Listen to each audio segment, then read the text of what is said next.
Blog Talk Radio.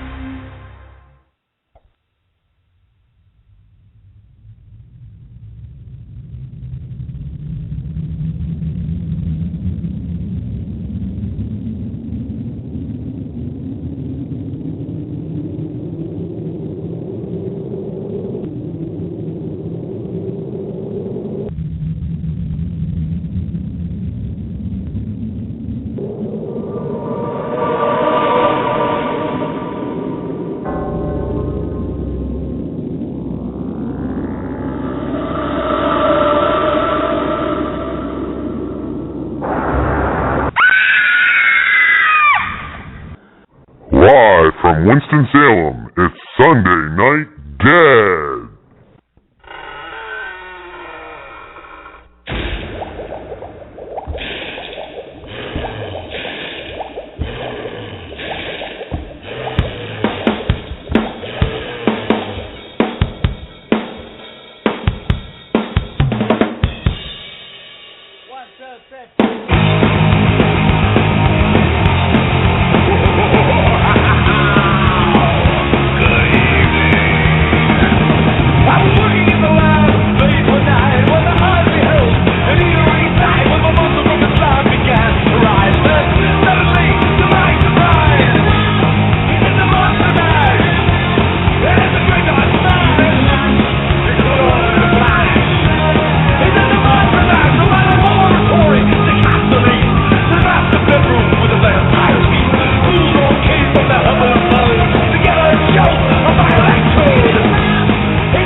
This is the Slenderman, and you're listening to Sunday Night Dead, a show I can really wrap my arms around. Good evening, everyone, and welcome to Sunday Night Dead. This is Matthew Slozer from Automoon Paranormal in beautiful Winston-Salem, North Carolina. Hope everyone had a very happy Thanksgiving. Back to reality for most of us tomorrow, so thank you very much for closing out your Thanksgiving holiday with us tonight. We have a interesting show. Played a couple of the clips last week just to kind of tease this, and I'll kind of lead off with them again tonight. But I had the chance to investigate with George Lopez, the founder of Dead Air, at Kerr City, the Florida ghost town in the Ocala National Forest, on two occasions now, last November and then just a couple weeks ago. And to be honest, I'm not totally even done with all the reviews, but we've just had some very, very, very, very strange things getting out evidence-wise, and very strange experiences at the location as well. And so always kind of trying to do different things on the show, I thought it would be interesting to kind of just go through kind of what happened at these two locations and some of the evidence we have, and see what see what everybody thinks, because I personally am pretty blown away by some of the things. So, but with me tonight is also my co-host from Emerald Coast Paranormal Concepts, Tracy Todd. How you doing tonight? I'm good, Matthew. How are you, buddy? Doing great. Did you have a nice holiday? I did. And you? Very, very nice. I should call it for what it is, Thanksgiving. I saw that, I think it's a Lexus commercial or an Infinity commercial where they substituted the word winter for anything remotely holiday, and I'm just like, this is getting ridiculous. It is. Well, how about all them people, about all them shootings and stabbings and stuff over Black Friday or whatever? Yeah, it's crazy. I just I stay home. I mean, I know, I'm a big one for like different personality types and all that kind of stuff, and I know some people get actually energized by being in big crowds like that, and find it fun and exciting. And for them, that's great as long as you're not trampling people and killing people to get things. But I would not find that enjoyable in the least. So my whole strategy of shopping for anything, Christmas or otherwise, is identify ahead of time what I'm getting and do very surgical strikes into the stores or online. Get in, get what you want, and get out. And so I kind of have blinders on when I go through the areas, and so. Yeah, me too. So also, let's see here. We also have George with us, I believe. How you doing tonight, George? I'm doing fine, Matthew and Tracy. I'm getting ready tomorrow to cyberbully during Cyber Monday.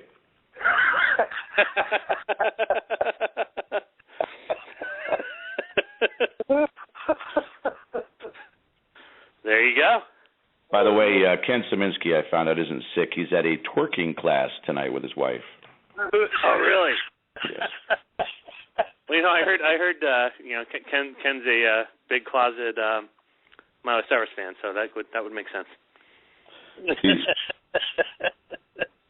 He's dirty dancing.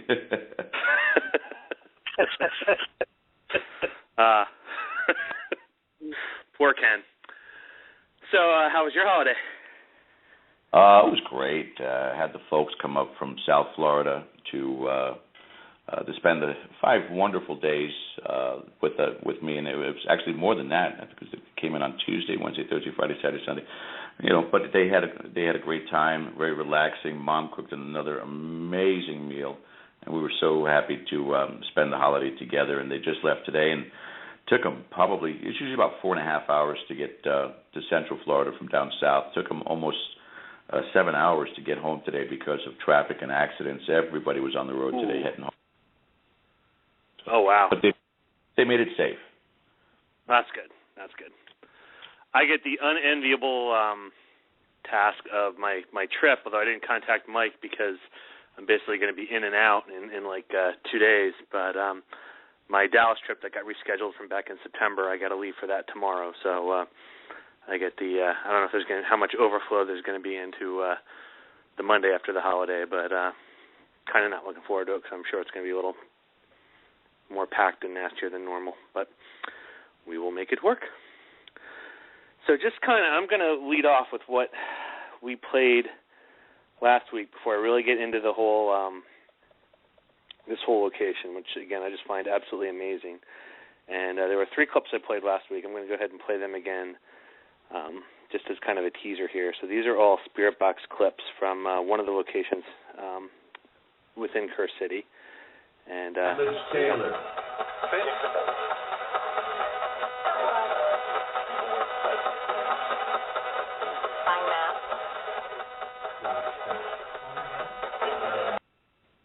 What's interesting about that is we were kind of doing a roll call, and it wasn't at my name yet. And we got the little hi Matt there.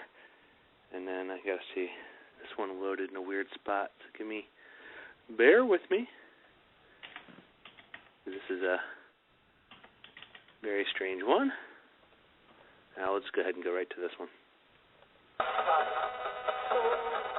Person trying to reach Matt or his family, friend, or foe. First, are trying to communicate with Matt. Are you family, friend, or foe to Matthew Slozer? Say Matt and that answer. All right. Listen now.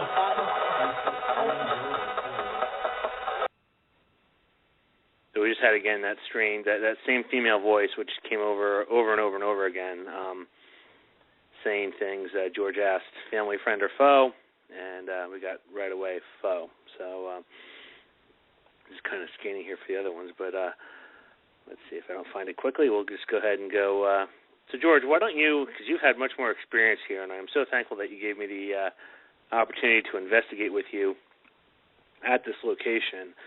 Can you give us just a bit of background about kind of what you, because you were there many, many times before I had the opportunity to investigate with you. So just a little kind of background on the location and some of your early experiences there.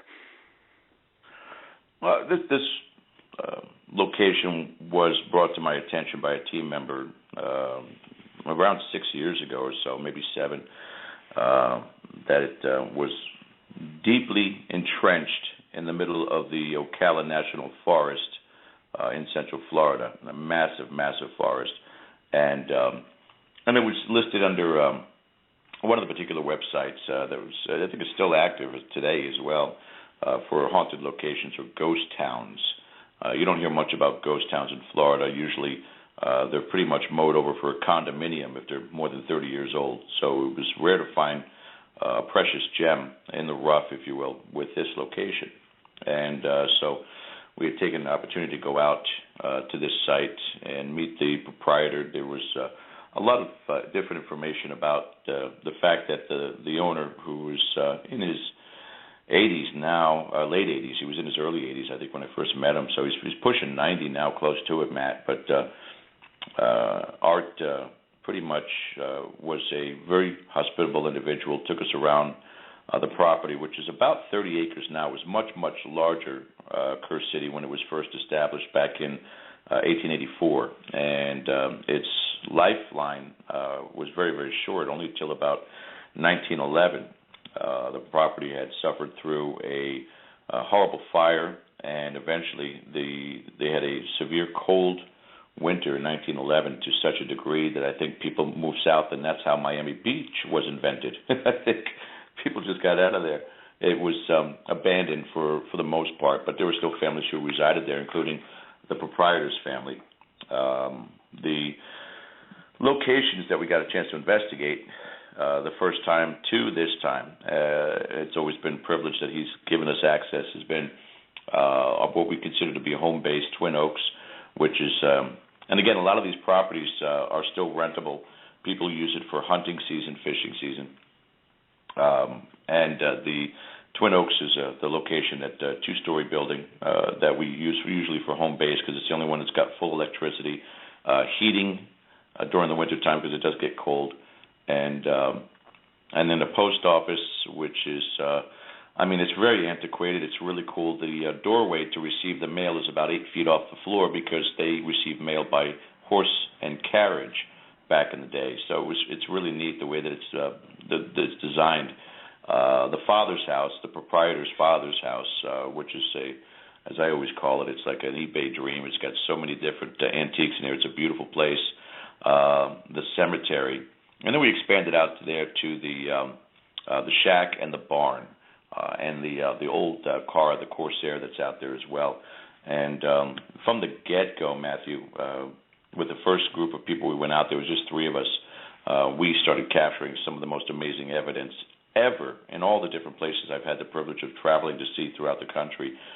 This place I come back to time and time again with a guarantee that there's going to be some sort of spirit phenomena occurring. And it was, for the most part, it was just a family aspect about the people we were making contact with seemed to be the people who resided there. And you catch them in all different places, from the cemetery to the post office, even in Twin Oaks to the father's house. And you got the characters, the cast of characters, for the first, I'd say, 3 or 4 years.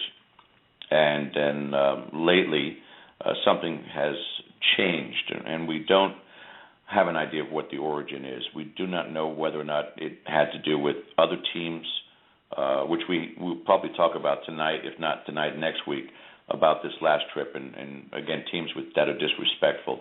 If other teams created this scenario where we were starting to get more of a negative atmosphere in one place, particularly the father's house, and more people were getting experiences in regards to what was happening. So we started to research this more and more, where the origin was coming from, where the location where this portal may have been from. We weren't sure, but it's proceeded, like I said, over 6 years, multitude of investigators, including some notable in the community. The My Ghost Story production team, the Ghost Adventures production team, have both talked to the proprietor to film there, and he's turned them both down because he does not want that type of exposure. He doesn't want vandals coming and things of that nature. But the saga continues. Now, just before we get into what you're talking about and your experiences coming there for the first time last November, and then this past November also, the cast of characters we talk about are Mr. Brennan's father, and residing his home, maybe his mother also. We've caught some perfume scents and things at the post office. The cemetery, Gracie has been heard. Alana's name has been called in the cemetery. Now, Gracie, we don't know anything about history-wise other than her grave is there. Alana was a nurse down at the post office who lived upstairs. She was, I guess, part of the pharmacy, I guess, if you will, if there was such a thing in 1911, back to 1884. Little Becca, who showed up a lot and still continues to do so, playful little girl, about 8 years old. Mr. Nasty, who, we're starting to look at it as Jeffrey being the actual name because of an experience you had and somebody else had using the same name. And again, some additional cast of characters, Alana's boyfriend, the Thin Man, her father on some spirit box sessions. A lot has gone on as far as the foundation, but I think, Matthew, what we're discovering, especially in these last two trips with you, is that there are layers like an onion to this location, and they're peeling away slowly but surely, whether it's because of provocation by teams that are being disrespectful or just over time where they're just coming to the surface now. They were maybe lying dormant, and because there's investigators going in, they're starting to emerge. I don't know, but that's, again, an incredible location that everybody that's gone to, whether they were novice or seasoned investigators, have been blown away by the experiences there. Yeah, and I just want to add, too, as far as the peeling back the onion, one of the reasons why I want to do these types of shows, on occasion, is for that whole building the body of knowledge. I just want to be clear here. This isn't a matter of, kind of pounding our chests going, look at me, check out this audio. It's more of a trying to share what we are finding, what we are learning, as to hopefully kind of just advance general knowledge and have a dialogue here. What blew me away, and really I wanted to kind of set up the second investigation by really talking about the first, because we had a lot of interesting things happen at the first one. So that's what I have loaded for the most part tonight. But just so everybody knows, and why I got really kind of blown away on this, I've sent George a number of copies off of the spirit box. Well, we'll be talking about the closet in the father's house, and a lot of weird things going on in that closet. George ran the spirit box in that closet, and I've just been going through. I've only gone through 2 recorders, the 30-minute session. It was about 30 minutes run in that closet, and I have probably close to 90 clips that are worth checking out. And obviously we're not going to go over them all here. They're all of varying quality, but also getting some things that, at least for me personally, I found very thought-provoking. And so I thought it would be good to kind of present this, what we've experienced and kind of what we've obtained from the location, and get people's thoughts on this. Have you seen similar things? Kind of try to use this to help build the body of work that is out there. 646-929-2384. If if anyone would like to call in and join us. George, what do you think about sound like a good game plan to try to use this to build the knowledge out there? I think so. To an extent, it's again, the hardest part about it is just the same frustration that I tend to have, that I don't have the privilege of a Matt Slozer location where I can get to such places as the old South Pittsburgh Hospital, Trans-Allegheny at a moment's notice and visit. There's a lot of people who don't have the time or the finances to travel down and go to this place in the middle of nowhere. But again, should they ever have that privilege, I would be completely honored to take anybody out there and then let them investigate this place. It's incredible, weather notwithstanding. Summertime is completely off limits because the bugs are enormous. We're in the middle of the forest, remember. Spiders are huge, too. So wintertime, as long as, you bundle up enough, it's the best time to go and investigate. It really is. And it seems the activity seems to be picking up the most during that time as well. But, when you guys listen to the Spirit Box, and again, we will repeat them over and over again as Matt plays them. And then, let your ears try to adjust to it and then tell you what we think we hear because, again, there's so many different voices coming across. Some of it are radio transmissions, but some of the other responses you can't deny when you're hearing Matt's name and you're hearing responses to the questions we're asking. It's very difficult to debate that then. Yeah, and the other thing, too, even if it's not at this specific location, some of these things, as we go through here, I'd be curious if anybody out there has caught similar things or have had similar experiences, because some of the things we're going to be talking about that happened over these two investigations are kind of bizarre. But I guess just to kind of lead things off, we went through, you mentioned the different areas that we got to check out, kind of doing the basic tour, and there was the post office you described, the father's house, the cemetery, which, guys, the cemetery is really, really, really neat place. The barn and the car. And now I don't have audio on this, but if you remember, George, when you were talking about the barn, we saw that light up on the second floor kind of come through. Again, this is kind of an old building, kind of spaces between the boards, and we saw that orangish light up on the second floor. Now, that might not sound overly impressive unless you were there and actually saw that you can't even enter the first floor. It is packed floor to ceiling with different types of things, beams and bikes and all kinds of different things. So pretty much impossible to walk in there. So really, I have no idea as to what that could have been. Again, you're out in the middle of nowhere, so it's not like you're seeing a reflection of a car light or anything.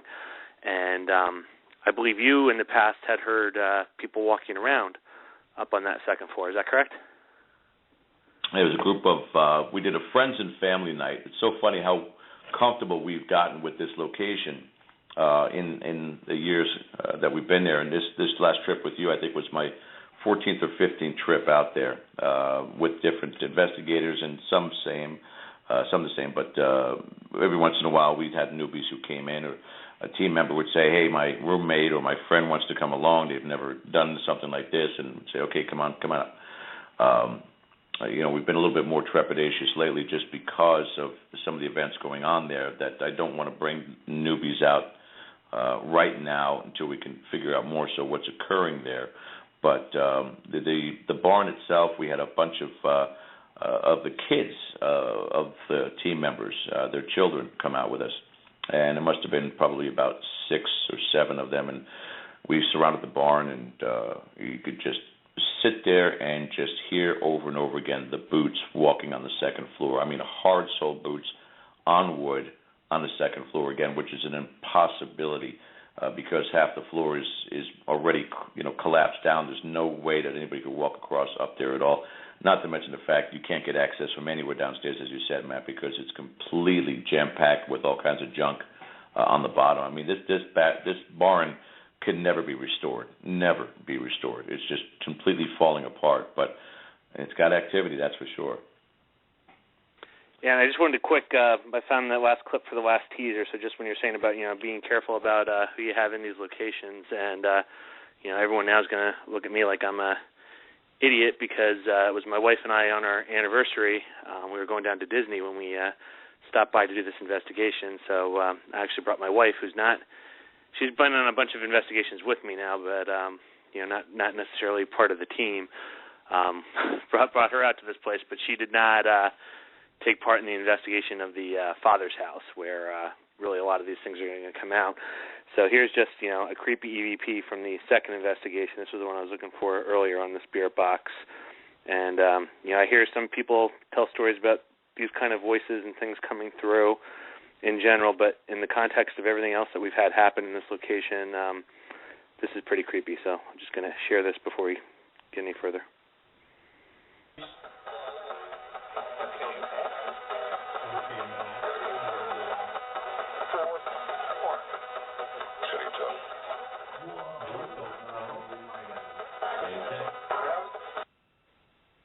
Turn up a little louder.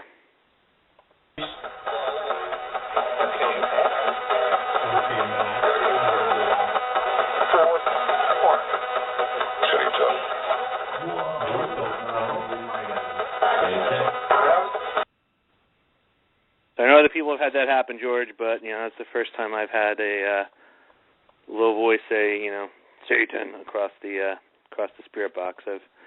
I've had a very demonic sounding voice call me a weak F, but other than that, so definitely very creepy. Ominous, yeah. There's an ominous undertone, to say the least, when you hear something like that. And then, of course, the video clip that I had sent you also, and I'll have to repost it out there again.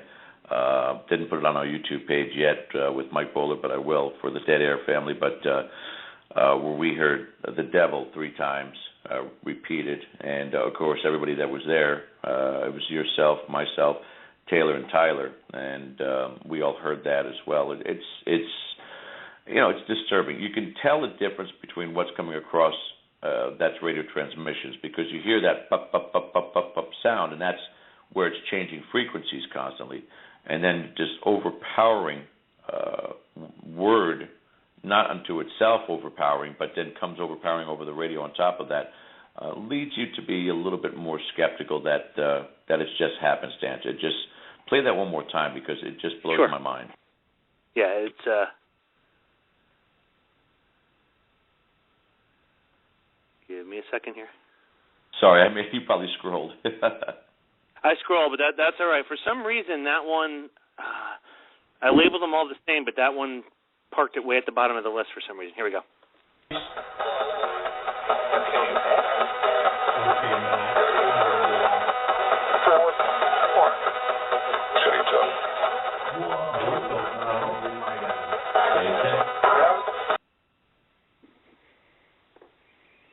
Yeah, it's very, very, very strange. Which is a good prelude to the experiences last year for me, and then this year for me too, which we'll get to later. And that's why I wanted to share this, because I'll just tease us a little bit. But some of the clips I'm getting in just that 30 minutes from this second one, I'm getting voices, Father, Son, Holy Spirit, just very strange phrases. We had you asked about, is there a battle? And they said, who's on the good side? And they actually named 2 of the members that were there investigating with us. Who's on the bad side? The devil gets repeated. So, I mean, it's very, very, just the whole body of things we picked up there, given in addition to our personal experiences, just really, really blew me away, and why I wanted to really kind of get in here and share this. Well, the first clip I have is from the car. We got 2 things that happened around the car. Now, I don't know, I know you have one thing that happened with somebody with the car, George. I don't know if there was any other experiences in your previous investigations related to the car that's kind of out there in the field. The one aspect of the car, the Corsair part, was the story that I told with one of the team members, Bob Beck, who on the Friends and Family night had brought his 2 sons, and one of his sons in his teenage years, 16, 17, and this is about the same age that Mr. Brennan's son had passed away in a car crash or car fire. was talking cocky, arrogant, saw the car and said, "Oh man, I like that car. I think I'm going to take that car with me." And on the audio clip that Bob had, and I wish I had it available to me. I know he's still got it, I'm sure, somewhere. You hear just the footsteps on the ground. I mean, again, sounded like boots. But I think everybody wore boots probably during that time. But 3 steps, boom, boom, boom, and then shoved Bob's son. Again, it's a ghost story because the evidence isn't provided. But shoved him back. The kid had to contend with what anybody out there has been investigating and made contact with the spirit, passing through them, making contact with them, whatever. You've even seen it with some of the people on the shows, that there is a preceding nausea that comes, or succeeding nausea that comes after that contact. It's almost as if your electrical wiring kind of got offset, and you're trying to reconnect yourself because you connected with another energy. And he was dealing with nausea and vomiting and all that stuff for a good 30 minutes to an hour after this had transpired. So it was a shock to the system for him for that to happen. And you also recorded what you were calling the Michael Jackson voice as well there, correct? Yes. Yeah. We, on 2 different occasions now, but the only one that's still posted, if anybody ever goes to, and I'll put the link in the chat, Port Orange Paranormal Society, and goes to Old Florida Ghost Town. I think it's the first trip or second trip. There's 3 different postings in there for audio. And it was myself, this young lady Jackie, and Bob, and you could hear all of our voices during that, so you can distinguish whose is whose. And you hear Jackie say about one of the pieces of equipment, "I'll put this back in my pants," and then you just hear out of nowhere this Michael Jackson-esque tone going, "Effing get out of my way!" And it's brilliant. I'll post it in the chat for everybody to listen to. But yeah, and that's en route to the cemetery. So, I mean, for all intents and purposes, Matthew, that entire property, all 30 existing acres today, there's activity. There is life in that town. Well, I wanted to talk about that one because, and just so everyone knows, I kind of loaded these chronologically. So they're going to be, varying loudness. So this one's a little tougher to hear, but I wanted to include it because of what you mentioned about the Michael Jackson voice, because this is one recorded when we were doing the tour still around the car, and you will hear a girl that was in the group say "sweet," and that's very loud, but you got to listen after it. There'll be this high voice kind of going, "I like it myself." So let me go ahead and play this for you all, and I'll adjust the volume up and down as we need to. Here we go. Sweet. Sweet. All right, there's a lot of feedback on that. I'm gonna go low here now. It seems to work a little better, but so again, "sweet." I have it. It's looped twice, so you'll hear "sweet," and then "I like it myself." Sweet. Sweet. Yep. All right. Yep. So little harder for me to hear on the phone. So if people are really having trouble, go ahead and put it in the chat, and I will, go from there. Now, also around the time of the car, I find this one interesting. I was trying to, in a much, I guess, less aggressive way, still trying to get a result. I didn't want to get shoved into the car, but I was saying that, I would like to take the car for a spin sometime. It looked really nice. And on this one, this is another kind of whispering voice, but I say that I would like to take the car for a spin or, a ride sometime. I forget the exact words I use. And you'll hear a voice afterwards kind of whispering, "Not yet." So here we go on this one. But hopefully you let me take the car for a spin.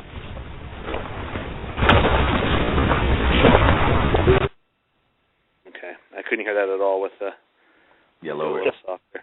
Yeah, I'll go a little softer here.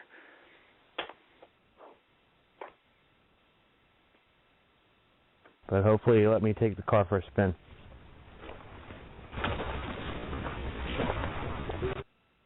Yeah.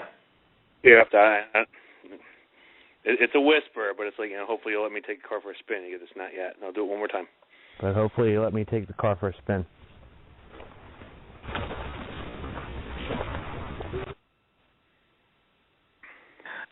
Yeah, I hear that. And I only have one more from the outside before we start getting into the buildings from this first night, but I found this one very interesting as well. It's, again, all these outdoor ones are kind of very whispery, but we had with us one of the people that's in the chat right now, Melissa, a member of my team, and her sister was along as well, and I believe it's her sister talking here. And we're walking out of the cemetery, and it's very soft at the end, but listen for another whisper. This time I believe it says, "Join us." Whoever there. Yeah. Female. I'll do it one more time. Whoever there. Yeah. So I'm having a little bit of a harder time hearing it on the phone, but hopefully you guys could all hear that. Todd mentioned in there that do I think it meant that I needed to die before I could take a ride in the car? I have no idea. But it was interesting to get that response. I have not actually. We didn't spend a whole lot of time on the second investigation near that car, but we were out there again, and so I didn't get a chance to review any of that yet to see if we picked up similar voices again. But really after that was, and this is where we really get into kind of the meat of things, the post office and the father's house. So spent a fair amount of time in the post office, and George, I don't know if you want to, I think you mentioned it a little bit at the beginning, if you want to elaborate a little more about what you've been able to piece together through the different investigations as to what went on in that house prior to, because it kind of gets into some of the things that we had personal experience-wise in there. Well, yeah, I mean, again, it's we label it as a house, and it's rented out that way. There are beds on the bottom and top floors for people to come in who are hunters or fishermen, or in our cases, paranormal investigators to go to this location. But this particular case with the post office, and it was research that was done by one of our team members, Jeff Soden, early on when we were going to this place. And one of the things he had researched on was the double murder that had occurred there, which in regards to Alana, who was the nurse, and little Becca, and the Mr. Nasty, who we're now again referring to as Jeffrey. We still haven't had him commit to a name to this point in time, which is always something that you look at and wonder, because that's normally equivalent to an infestation, a demonic infestation, when something does not want to release its name because it does not want to be exorcised from a person or a building. But in this particular case, you know, there's been several people, including yourself, who picked up on that name psychically, intuitively. I don't know, but you guys were grabbing up on it. The story basically comes behind how it all came out through all the different spirit box sessions that we had done over the years and all the clips that I compiled. Was that Mr. Nasty was in the downstairs bedroom, far right-hand side. Far left-hand side was another bedroom, and apparently that belonged to the skinny man, the thin man, which was Alana's boyfriend. Why he wasn't there, I don't know, but Alana was. She worked upstairs but slept down there with him. And he had come in there and stabbed her to death, hid the knife under a tree somewhere, because this is all from spirit box sessions we had done. While he was in the process of killing her, Becca, and again, who her relationship is, you know, some people say, is it Alana's daughter? Is it, you know, we don't know, but she was a little girl that walked in on that, and he had taken her life also. We sprayed luminol at one point in time all over the wall where the bed originally was set up at, and there's blood splatter all over that wall, Matt. You know, it's just, you can't deny it. And we even captured it. It's on that same site. I put the link in the chat room over where you can hear, as I'm spraying, you hear the confession, if you will, if I killed them myself. And it was a disembodied voice because the other team members heard it as well. So, you know, that was pretty much the bulk of what was going on down there as far as the participants of that location to date, up until this last trip anyway. That's all that was going on there. Well, and then when we were there, it was Melissa and another person with us, and Melissa and this other person, Curtis, were in Mr. Nasty's room, and I was back in the room where the murder happened, and again, trying to get just some kind of response going. In that front room where Melissa and Curtis were, they had a one of those large flashlights, so not the typical mag lights you see people do with flashlight sessions, but this a big, large size flashlight was propped up or standing up on it, and I'm in that back room, and again, just trying to elicit some response. I guess you could call it mild provoking. I said, everyone calls you Mr. Nasty. And again, you could say it's psychic. I don't claim to be, that it's just the name that popped in my head. People call you Mr. Nasty. I don't think you're nasty at all. I think your name's Jeffrey. And when I said that, the flashlight, the big, large flashlight, got knocked over in Mr. Nasty's room or Jeffrey's room. And so once that happened, we started doing a little, more. Being a little more antagonistic with, I didn't say Jeffrey. I'd always kind of go, Jeffrey, like that. And we have a clip from the Spirit Box related to that coming up, which is pretty interesting, related to that. But I didn't think anything of it at the time. And then we met up because we were split up into two different groups, and you were in the other group, George.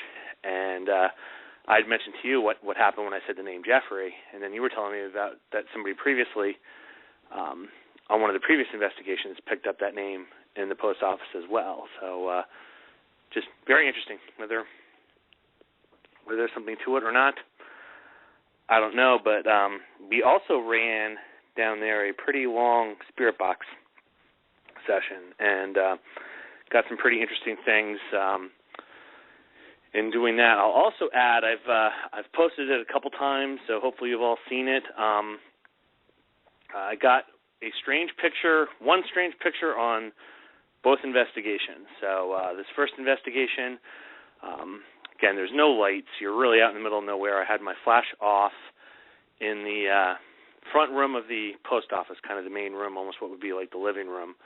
I have this image, for lack of a better word. It's lighter than the rest of the picture, and to me it looks like a woman in a dress without a head.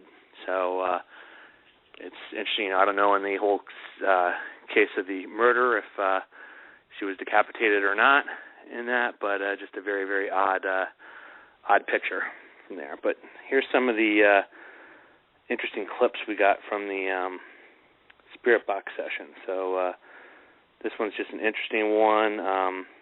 I'll just go ahead and play it, and you guys can.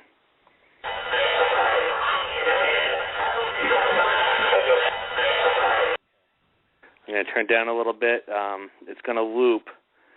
But when we're first starting this, and again, this is just a weird, George, I know we can't put a whole lot into how the voices sound, but again, knowing some of the overtones here, this to me comes across kind of creepy. So I believe you'll hear I Exist.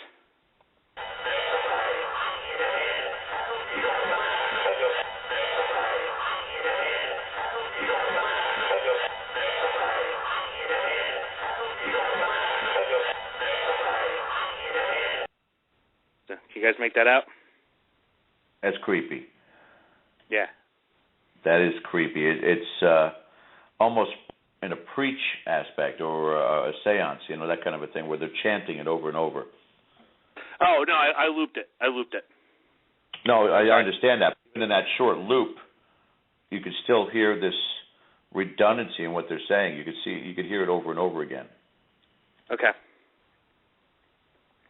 Yeah, very, very, very weird. And now the next one, so I didn't realize it came up this quick. Here you'll hear Jeffrey. Gil, go ahead. Brag about it.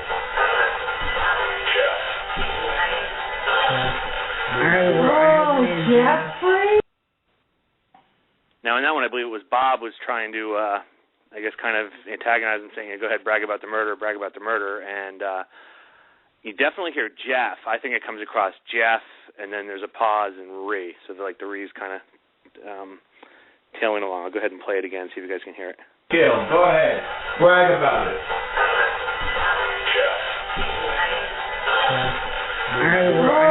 Jeffrey?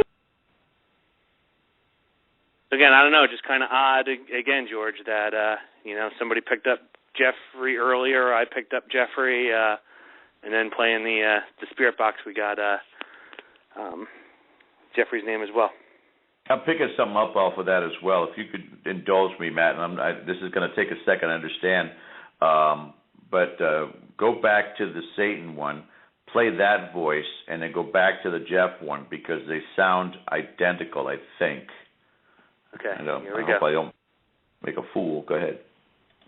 Here we go. Here's the Satan one. Just got I got a lot of scrolling in between, so it'll take a little bit here.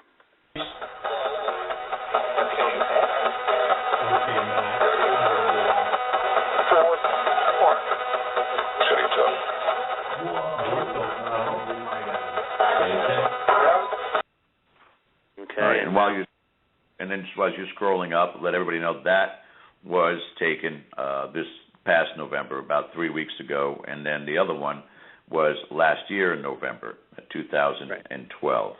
Go ahead, Matt. So here it goes. Here's the Jeffrey. Gil, go ahead. Brag about it.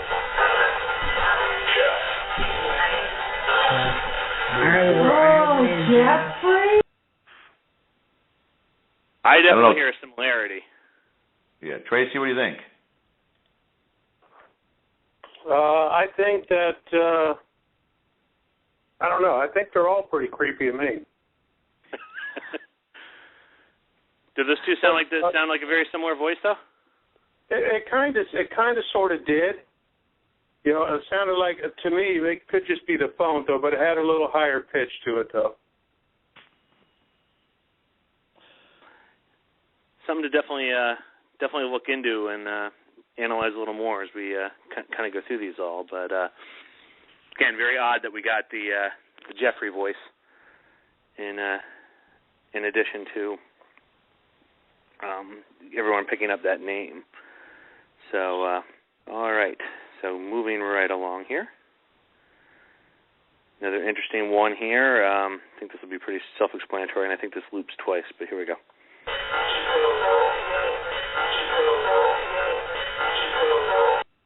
I'm sorry, it loops way more than twice. So, again, I think it's You Should Go Home.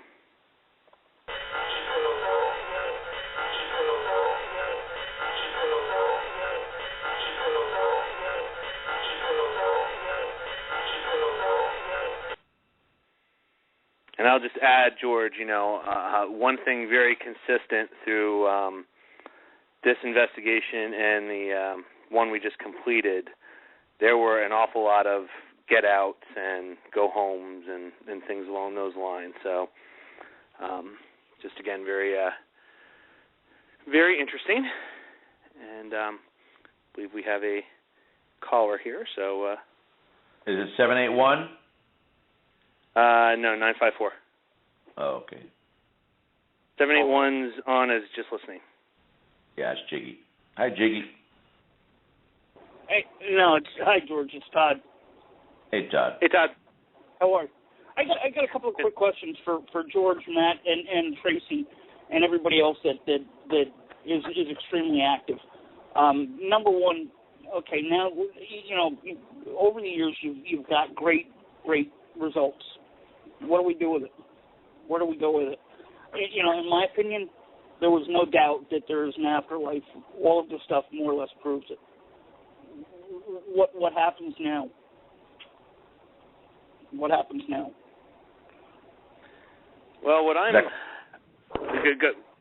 I'll go ahead and take my take on this is, and part of why I'm doing what I'm doing by trying to get this out there on the show and things as well is, yes, I have no doubt there's something out there. Trying to piece together and understand more about it is kind of where I'm going on this. And actually, when I first started doing this, it was even seeing these things on the shows and all that kind of stuff, thinking, is there really anything to this or not? And then the more things that I'm personally experiencing and hearing, the more it's intriguing me to dig into it deeper. So that's my own piece of it. I feel like I'm just piecing together part of a overall larger body of work that's going to take years and years and years to to advance, and it was totally scoffed at 20 years ago. I think it's at least only partially scoffed at now, and we'll see what happens. But still going to build upon what I have here. Go ahead, George.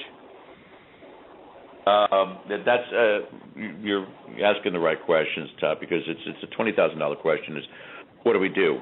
Is there something that's a conflict that's going on in this property? Is there something that is a spiritual battle? Some of the things that seem to be happening right now. How do we help those that are still trapped there? And we've made some amazing advancements in communication with them, especially the one time that we had done a spirit box session and got Jeffrey or Mr. Nasty to confess to the murders. Unbeknownst to Alana, she was not aware of who killed her. She knew she died, didn't know. This had been a century-long secret. And the spirit box session we did, you could hear her breakdown. You could hear just everybody freaking out and getting Jeffrey to confess over and over again, I killed her, stab, killed. We did a reenactment. We've done several reenactments to try and just get that energy back again so that we could see where their mindset is at. Where do we go with that is the same thing that we all look for. And again, it becomes a morality issue, becomes an ethical issue.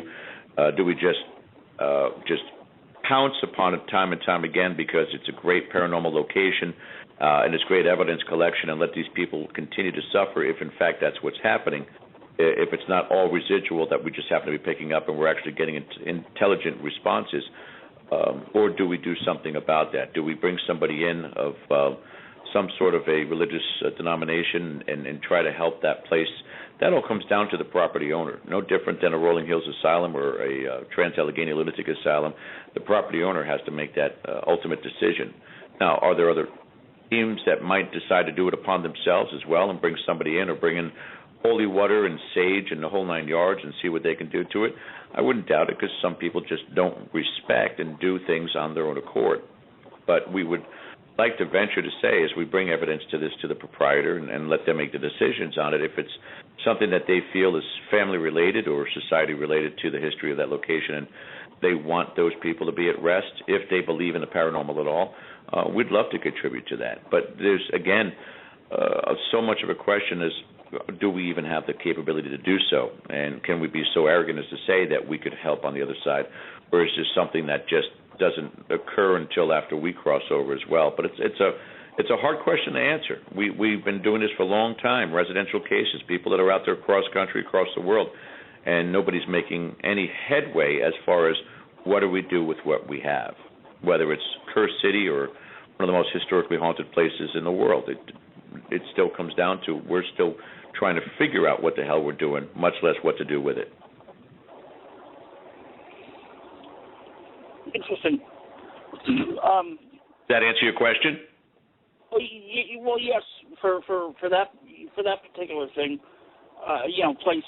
Yeah. I still wonder. With so many investigators internationally, how do number one, will all of the evidence ever be compiled and once you start hearing these EVPs and seeing the videos and seeing the imagery and whatnot, still images, what is the next step scientifically? I don't know. Maybe I'm looking for something definitive. What is our next step? What do we do with all of this? Is it just trying to help the people at that locale, or is there a macro mission that could be, tackled as well? I guess. Are we just trying to?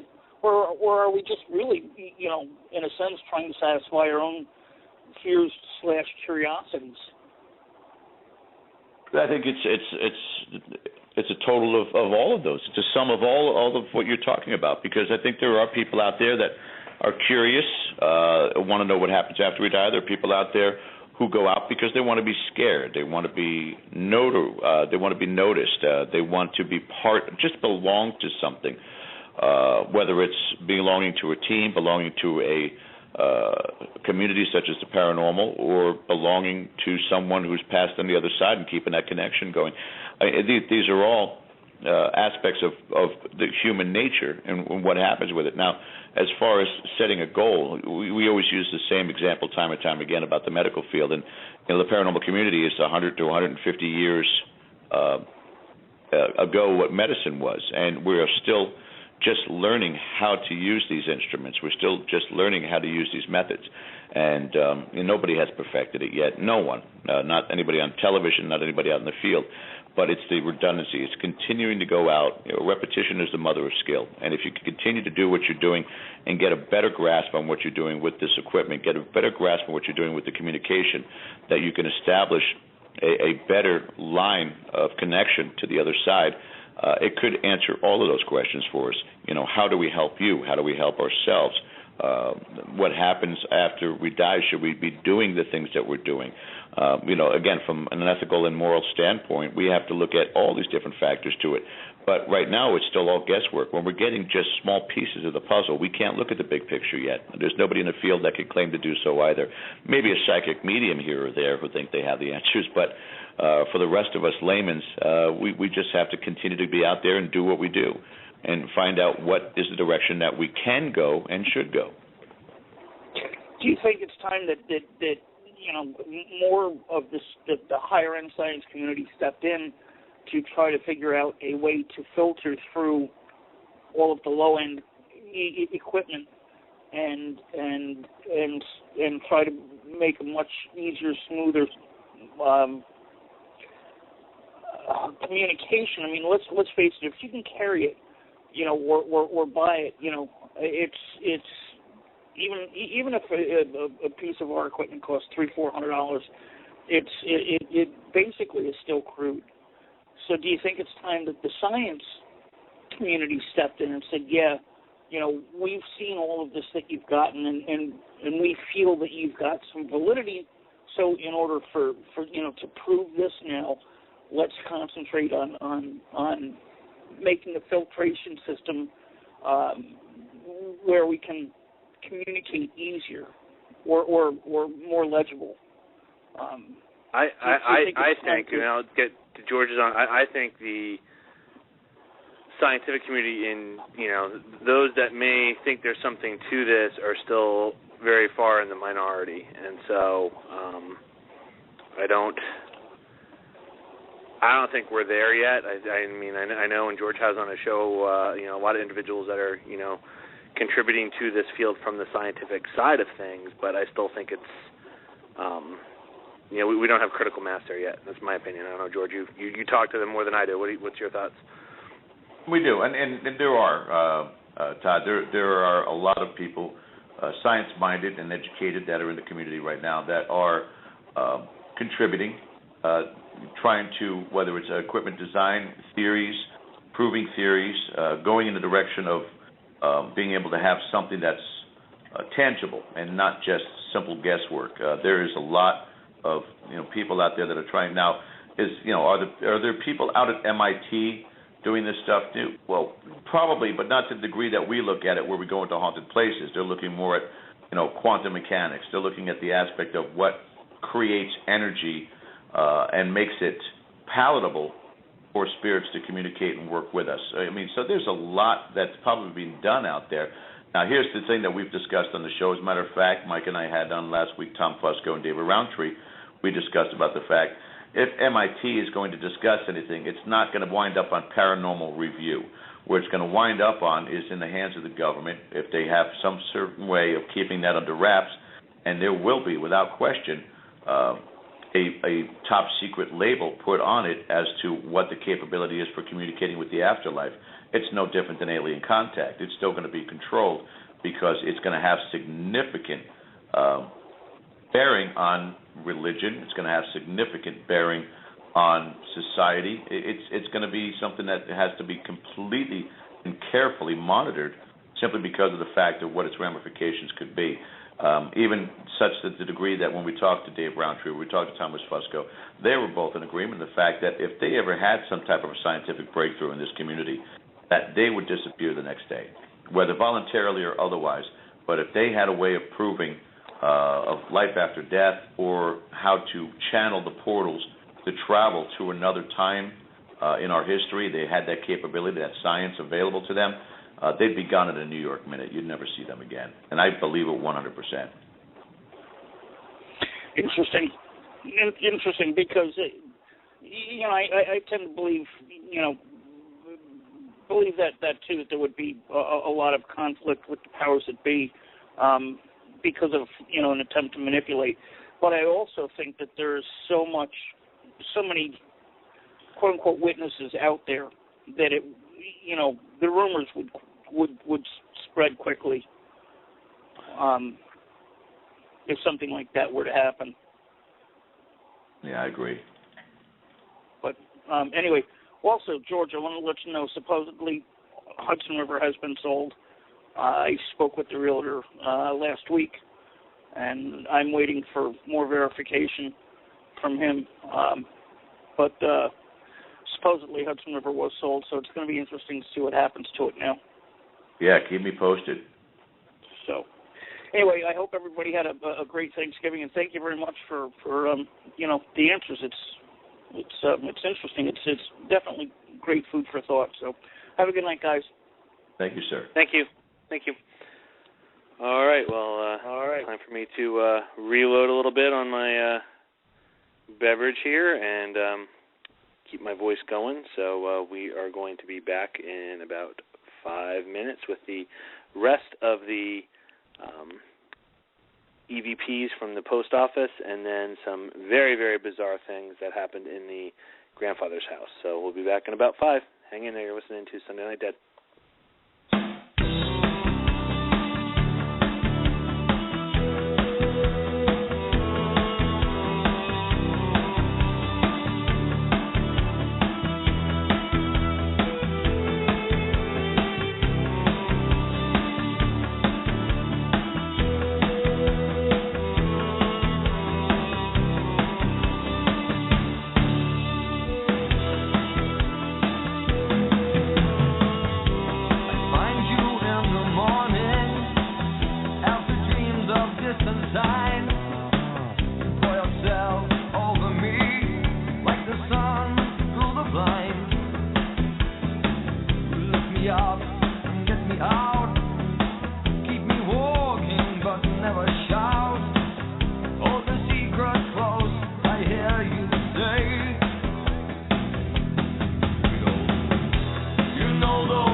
Your higher to follow if you must.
switched up pace.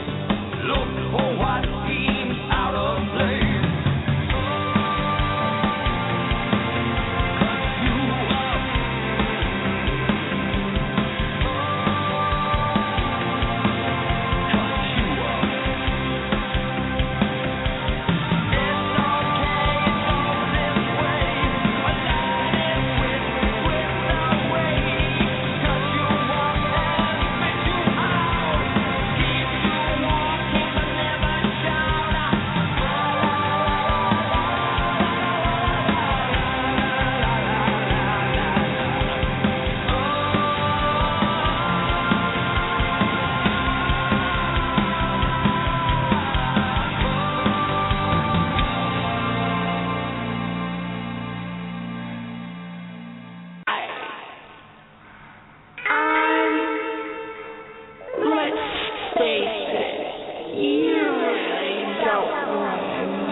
George Tracy, with me?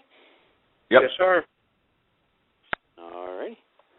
We're going to go right into the next one here, which pretty interesting. We were also at this time, again, in the post office, kind of going through the whole semi-confrontational about the Mr. Nasty or Jeffrey, and we got the I Exist and the Jeffrey and Get Out and all those kind of things. And then we get this one very interesting. I don't know if this is in reference to us accusing him or what, but it's just interesting. Just going to go ahead and play it and see what you guys make out of it.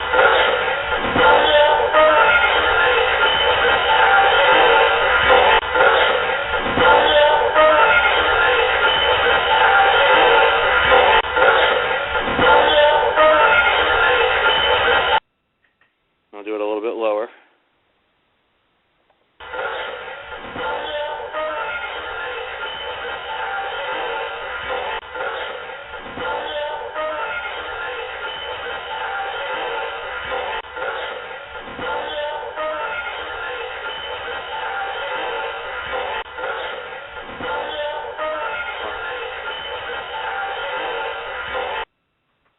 So male voice, they don't believe me.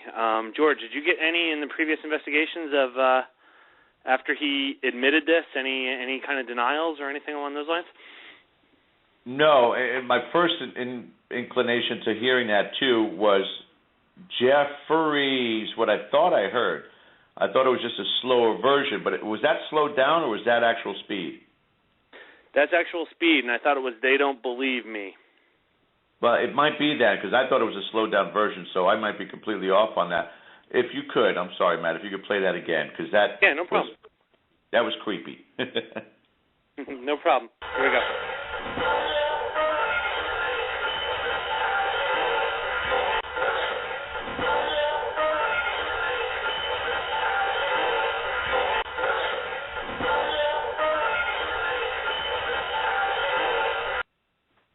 So. Yeah, clear as a bell once you bring it up to it, too, because I thought it was that slowed down Jeffrey, but yeah, They Don't Believe Me, I can hear that 100%, and I don't think that, I don't think that there's ever been a reference that we're not buying into it, because, again, in the circumstances regarding him, he's been extremely secretive, almost cunning and evasive when we've tried to talk and get responses from him. As to whether or not somebody such as yourself and Sarah Labrie, who picked up on the name of Jeffrey, might have been given to us by somebody else, and we're not buying into it, or I'm not buying into it, because I've not experienced it. There's a good possibility that might be somebody who's been trying to give us this guy's name so we can get rid of him, and that's what we're hearing there. I mean, again, it's all speculation, but I would imagine that's a possibility. Yeah, absolutely. And I again, realize that I'm reading a hell of a lot into this, but another possibility I was thinking of is you had caught before about Alana crying and not realizing that he was the one who did it and all those kind of things. I was wondering almost if it could have been him kind of denying it to her and coming across that way. But again, I admit that's reading a hell of a lot into it. I'm just speculating here. Yeah. What do you think you are? Ventures? You think you're Zach Baggins? Come on. Yeah. Well, again, just trying to see if things hold together here. So here's yet another. Now, what I will say is we get into this series here where I believe, I'll go ahead and call him Jeffrey, but I believe Jeffrey had enough, and so he starts getting a little more nasty. They're not all going to be in a row here, but you'll see a little bit of a shift coming up in these. This one is just a simple get out, but confirm. If you guys want us out of here so bad, say get out as much as you can. All right, I'm cutting that off first because I don't want to give anybody the wrong idea. You say, George, say get out as many times as you can. Yeah. This is looped, so it might give the impression when I play this that you ask for multiple get outs and we get a ton of get outs. This is one get out looped, but still you get an answer right away. Here we go. Confirm. If you guys want us out of here so bad, say get out as much as you can.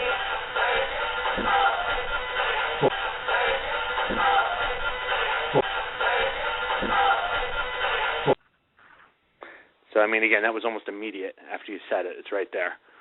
Right.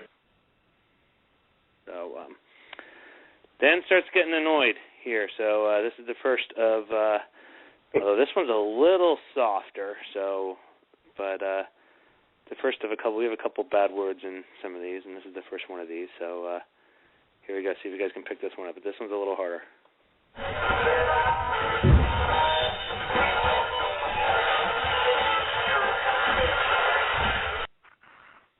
I'm going to turn it down a little bit. It's at the very end. 5 words.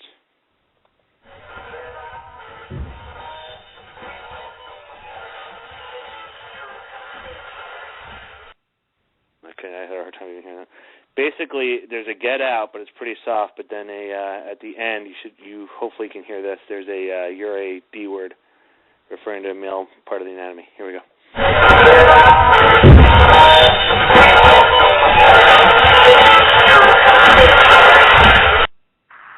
Oh yeah.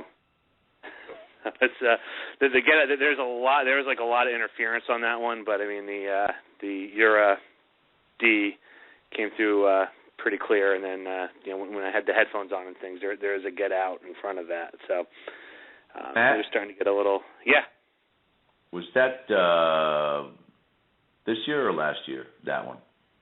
That was last year. This is all in the post office. Okay. Which we come to the next one where, again, he was very annoyed, and we get called another name. So here's this one.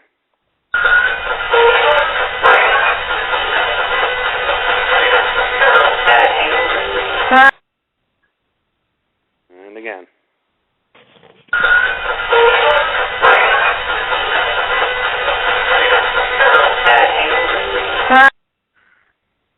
So, the D word, then basically not the F-bomb, but a F faggot, I guess I'll go ahead and say it, but on that one. But so, again, kind of getting irritated. Now, I'm curious, George, why were you wondering if that was from this most recent?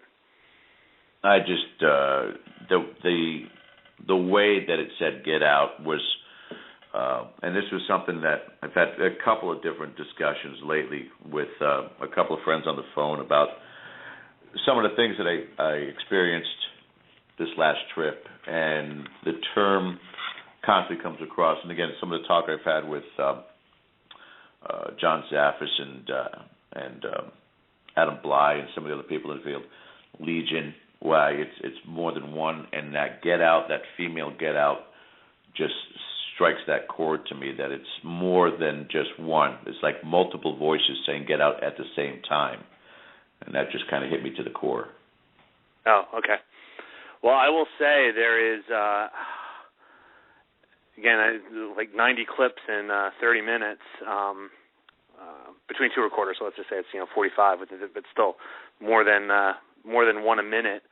There are multiple get outs in the Spirit Box session we ran in the grandfather's house. This most recent time here. So I will definitely load those coming forward, but.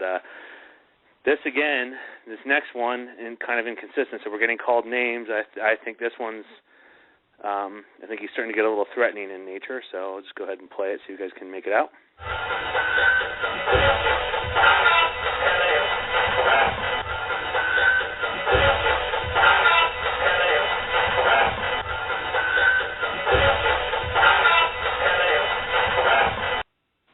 I hear I'm not playing that.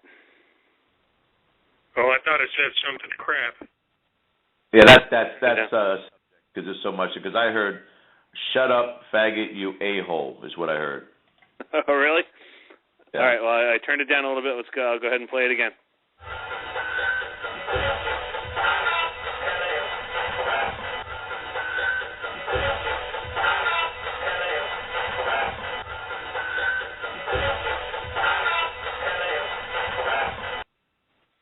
All right. Well, something coming through there. So. It's a lot. Then this, and I don't have all this on here, but one of the other things that impressed me was this is the first time I got to see your Spirit Box technique in person, and where you bring in Amanda, Colette, and Gabriel, and Michael, and got to hear my name come over. Now this one I don't think is any of your guides, though, but I did hear Matthew Slozer several times, which anyone who wants to go ahead and say, it's radio broadcasts, I think short of this show, it's the only time that the name Slozer is ever going to go out on a radio piece. So, and also the, Matt Slozer likes ice cream, I think was the other one you had them say, but here is in hindsight, I looped the clip that I loaded on here, and that might be a bad thing. Hang on, I bumped the thing. I think it cuts off my the Matt part of it, but here we go.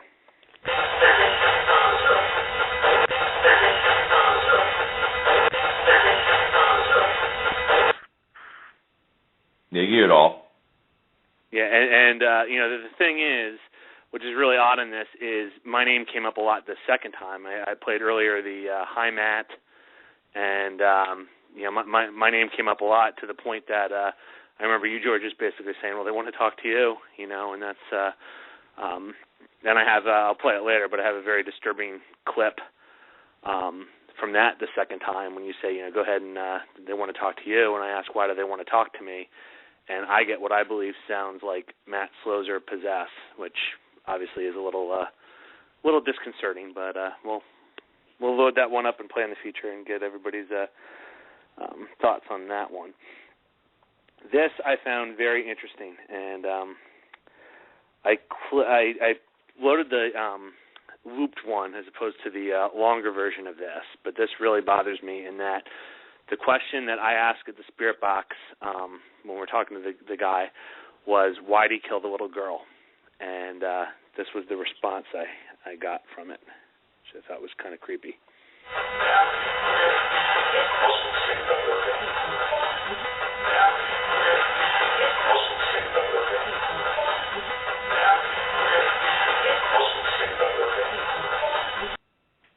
Now, again, I'm reading into it, but if that was a response to the question, referring to the girl as an it, and that it wasn't significant, even now just saying it kind of gives me chills.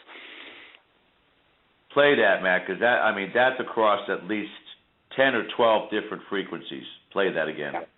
Yeah.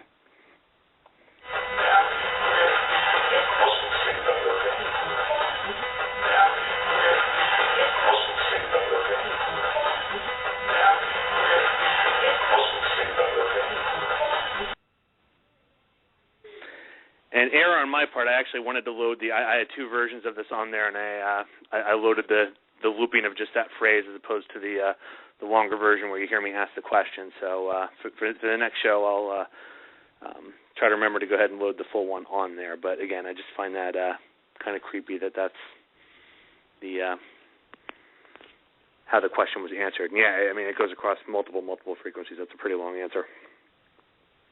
That's amazing. Did you ever pick up anything else where there was any kind of animosity or just kind of anything strange like that directed at the kid? No, and the funny part about it is that, and we've said this many times before with regards to Jeffrey or Mr. Nasty, that he is a coward for all intents and purposes. In other words, he won't really approach, many a times he approached the guys, or won't approach me. Maybe it's one of those things that we've gotten to know each other to such a degree, he knows it's not going to affect me as much as it may be somebody else, but he doesn't ever talk to me ever, as much as I try.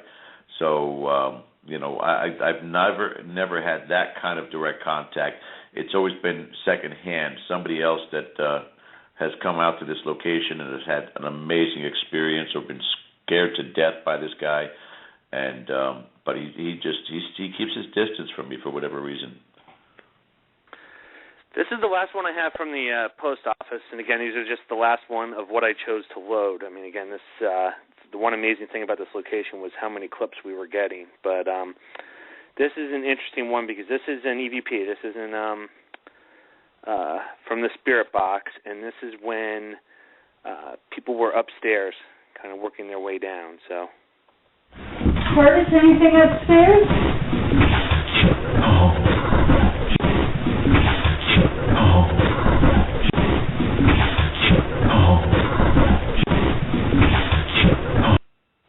So again, I'm looping it, but myself and I believe Curtis were upstairs. Melissa yelled up to us, was there anything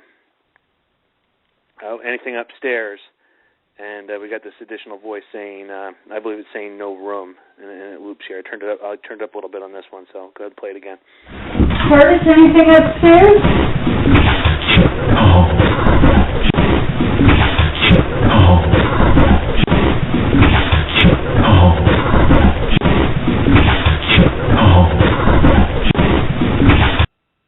So again, just another odd one.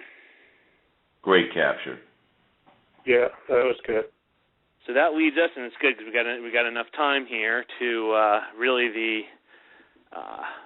highlight of, or I shouldn't say highlight, the climax of the evening, and that was the move over into the grandfather's house. Now, while we were doing all this work in the post office, George, you had things going on with the people you were with over in the grandfather's house, which then led basically a different group, you, myself, and I think it was 3 other people, to go into that section at the end of the night. Do you want to kind of elaborate as to what was going on in the early part of the evening when you guys were there?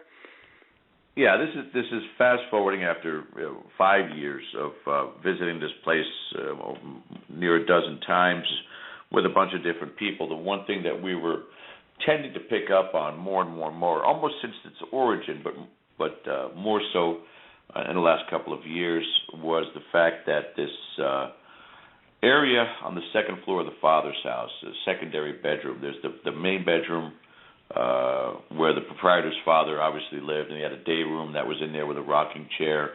Really nice setup, really probably beautiful back in the day.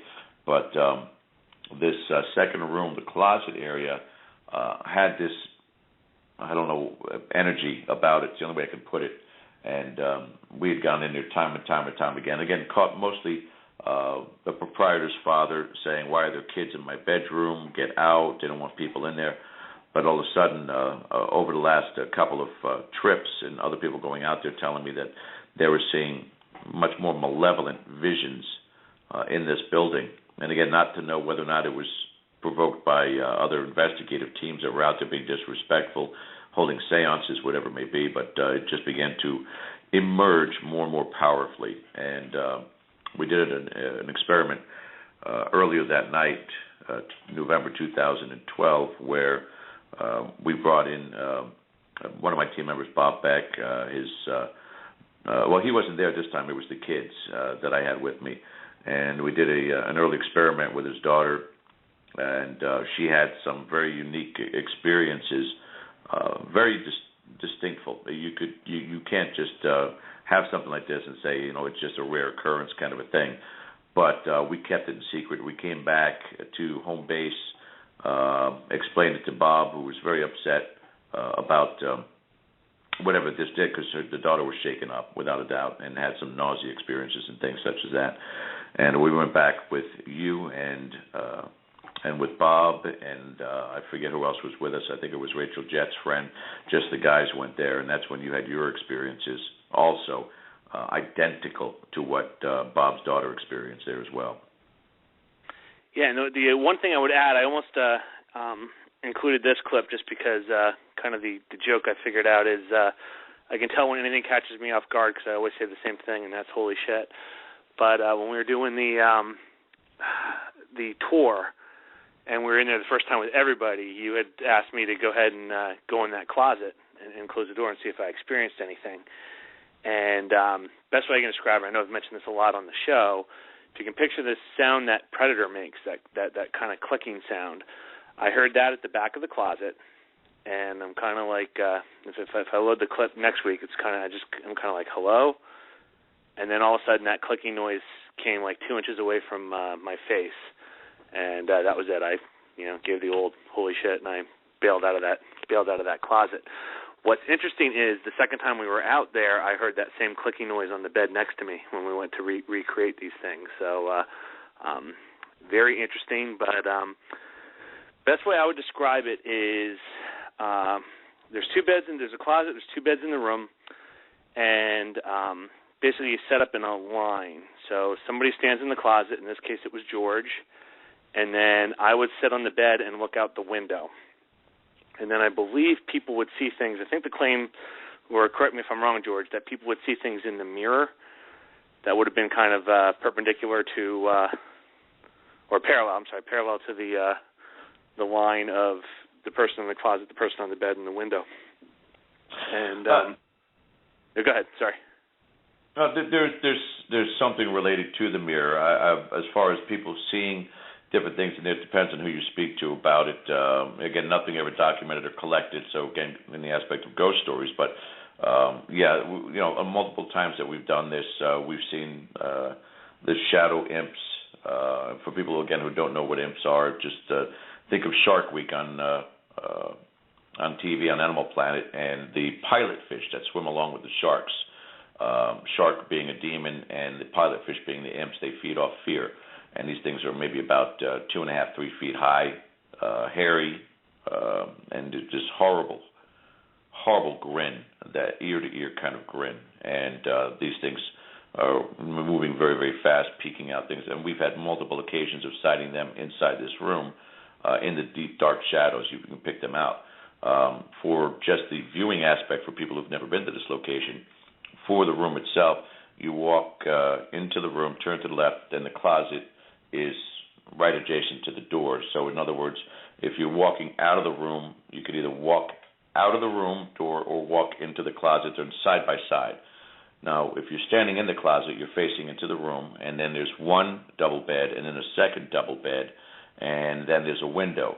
And the way that Matt's sitting up is I'm standing in the closet doorway looking across the room. I see the double bed, then I see the second double bed, Matt sitting with his back to me and then facing the window, hoping to see whether or not there's a reflection or some kind of an experience. And that's the experiment we did with Bob's daughter. And then, Matt, you can go forward with what you experienced at that point.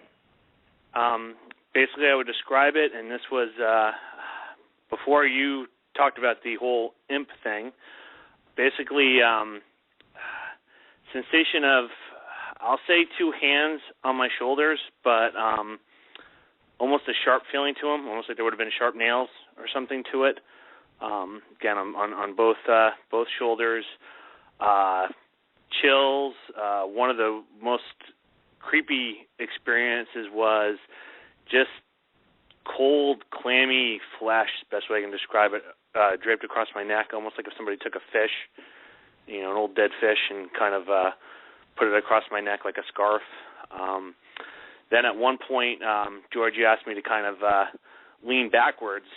And so when I lean backwards, best way I can describe it is if you can picture almost like a rope or I say a snake, but it's something along those lines. So a rope, but some weight to it. Felt that go around my wrist, up my arm, across my chest, down my other arm, across my face, and then a heavy weight on my chest, almost like something was sitting on me. And it was at that point that George, you wrapped it up, and we finished the investigation there. Now I know there's a lot of other things that happened. People saw some other things. I believe you and maybe somebody else actually saw one of these, shadow things peek out of one of the closets. So I know there's a lot more that happened, but from my experience, because I was looking out the window the whole time, that's what I was getting. It was, again, that feeling like something was touching and kind of messing with me, and three of the unique sensations that I can't say I've really felt any other time was this, kind of sharp hands on the shoulders, the dead flesh feeling around the neck, and then this kind of rope moving around me.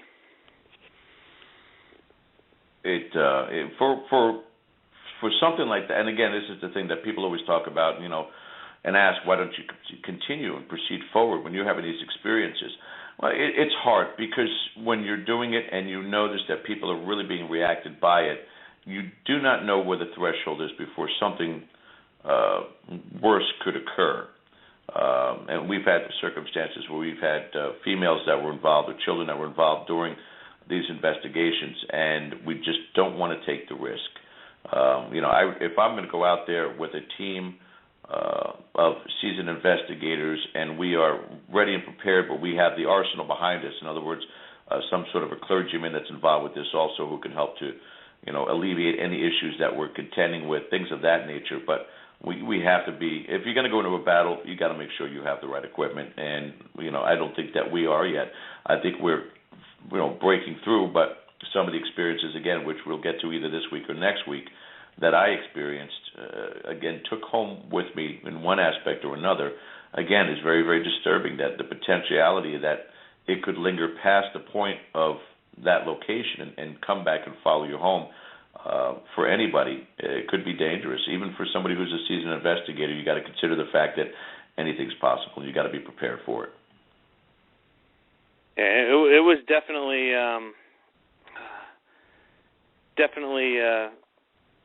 very, very odd experience, and I would say that that cold flesh thing was definitely disturbing. But George, for me, while that was all going on, while I was sitting on the bed, you were having things happen while you were standing in the closet. And you can kind of elaborate about what you were seeing and hearing while you were there? Yeah, it's for educational purposes, it's something that I want to bring up, Matt, because, again, not knowing to what degree what we're dealing with has power over us, has some sort of a insight as to our deepest, darkest fears or whatever may occur, or control of us from an emotional standpoint. But it's important for people to know about this because people forget that there are risks involved with us dealing with the unknown. And give you a Reader's Digest version of it. We were in the room, and I said, I want to try to experiment like what Matthew did when he stepped in the closet earlier, but this time I went into the closet, I closed the door, and I said something that probably none of us should be saying or taking that risk. Not that use my energy crap or nothing like that, because I think that's stupid, but I just said, show me where you come from. And the visuals that I got are hard to explain. Hell. That's it. That's it. You use your own, ideas of it. But these imps were clear as day. The smile of almost "we got you" kind of a thing. It was disturbing, to say the least. And though I didn't take a second thought of it, because we're in the middle of an investigation, you have to be objective to what you're doing. What transpired over the next 3 days was nothing short of true, which is something I've never experienced ever in my life, but true clinical depression. I wanted to give up everything. I didn't want to go to work. I didn't want to do the show. I didn't want to be part of anything anymore. I just didn't want to be. There weren't thoughts of suicide or anything of that sort. I just didn't want to exist. I can't explain it any better than that. And I was fortunate enough to have the privilege of talking to several different people in our community that we know. In this particular case, at the time, Jeff Belanger, I spoke to him about what I was experiencing, and luckily, again, being the site manager for Ghost Adventures, he's been to a lot of different locations. He says, George, it's happened to me, it's happened to the guys, and in about 3 days or so, it begins to dissipate, and it'll go away. He says, just don't harp on it. And sure enough, he's right. We went on Sunday, Matt, and by Thursday it was gone, but Tuesday was the worst. Tuesday was the worst of it, and I can't say that it's just I had a mood swing, because I don't have those. Mike is in the chat. He knows me. My mom's in the chat. She knows me. I don't have those kind of mood swings. I don't post things on Facebook that, oh my God, and my life is over. But for that very short span of time, something really messed with me.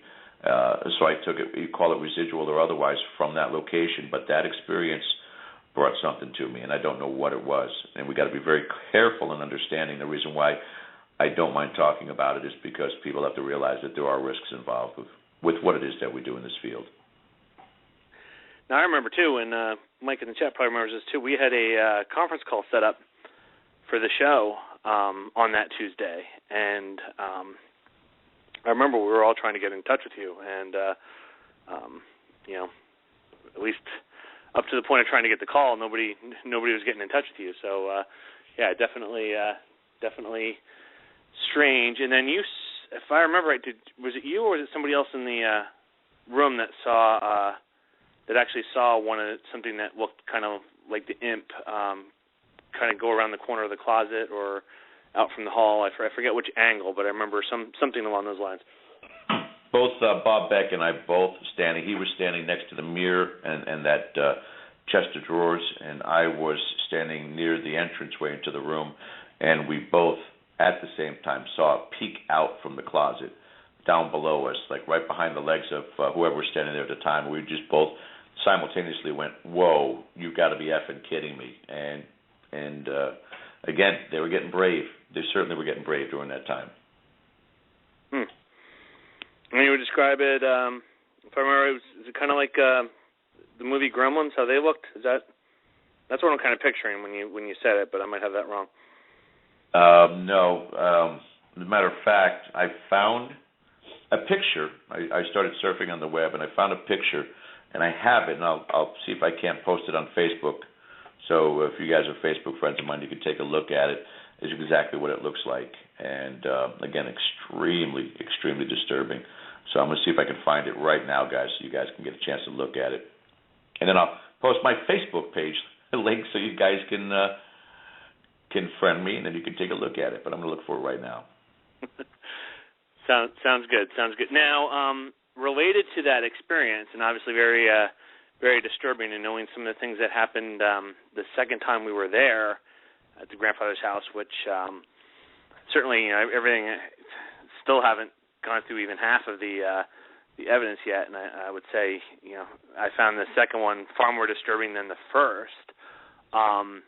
Anything from your perspective try to capitalize on your experience the first time? Was anything trying to exploit that, or you felt like anything was messing with you in that regard the second time we were out there? Yeah.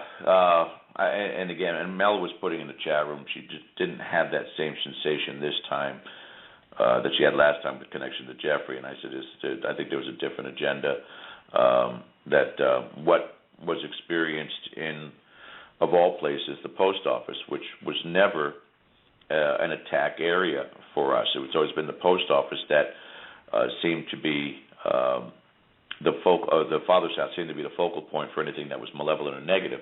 Now, as to whether or not it's grown exponentially, whether or not it's because of some of these, and again, in a real brief factor, when we went there this time, the entire property was disheveled. There are people who were there that weekend that we were there. We were there on Sunday. Somebody Friday or Saturday stayed there and just tore the place apart.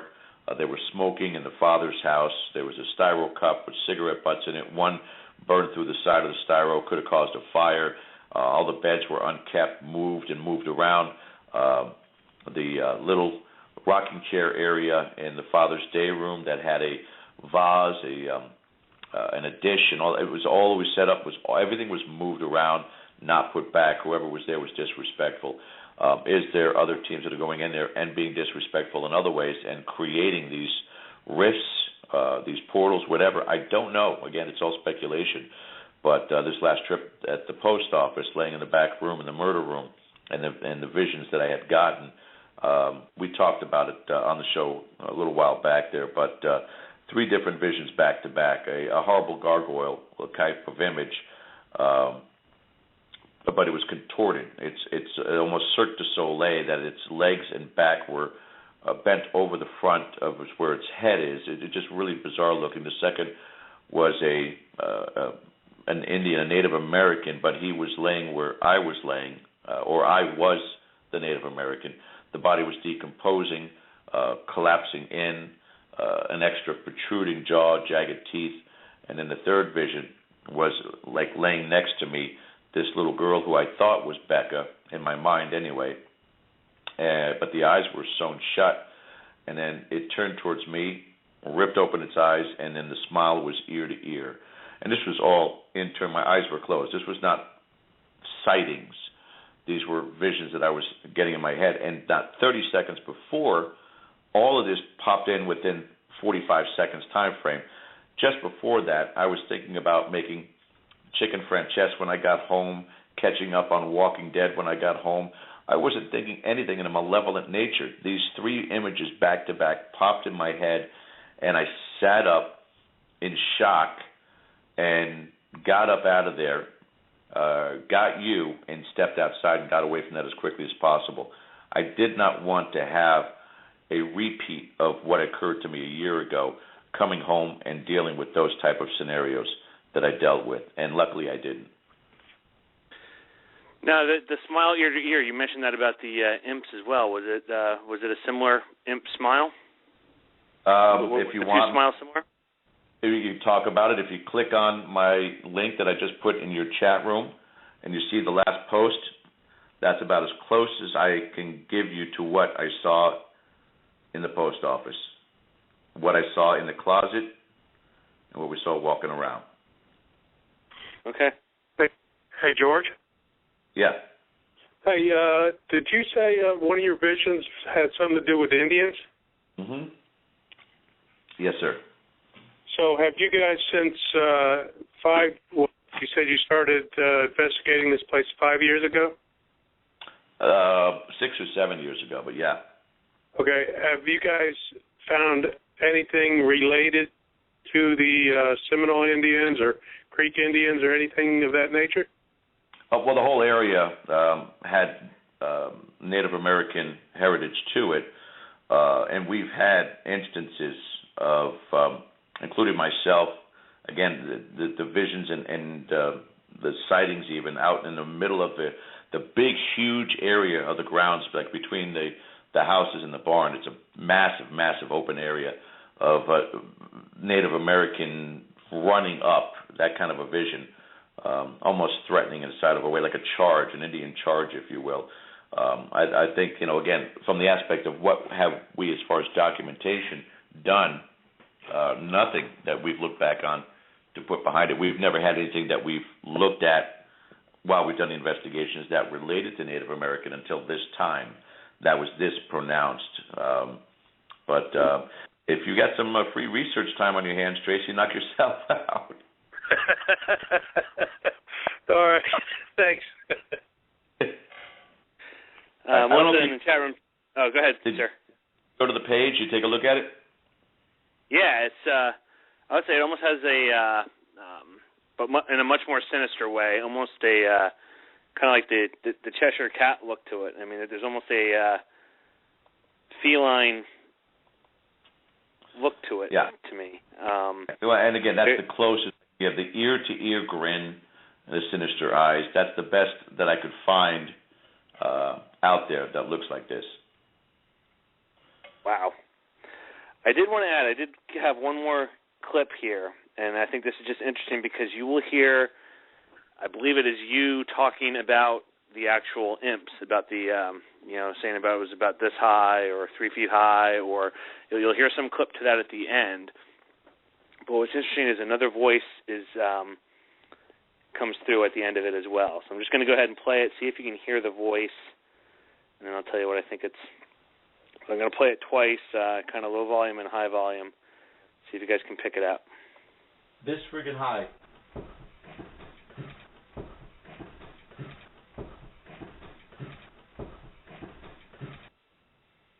Okay, going to turn up a little bit. It's a little harder, too, because you can hear people going up and down the steps, but I personally don't think it's a matrixing thing, but get your guys' opinions. Here we go, turn up. This friggin' high.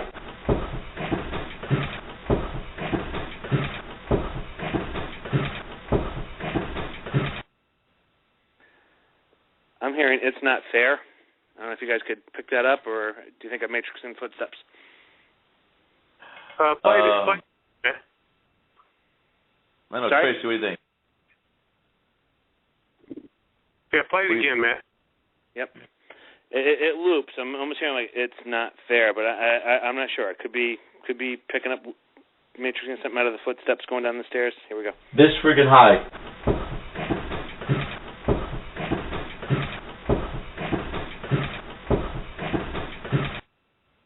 Yeah, this room, it's true. I'm not hearing the fair, but again, like I said, the footsteps are drowning it out. Right. All I hear through my phone is the footsteps. Okay. Well, I wanted to include it. We have much more from the closet area to talk about, particularly as we get into next week with some of the things we got from the spirit box, which played a couple of them here, but there's some very, very weird things that I would love to get all your thoughts on. Tracy, put you on the spot here. Just you're from that general area as well. Just your thoughts on all this. Well, I mean, my thought at this point would be this,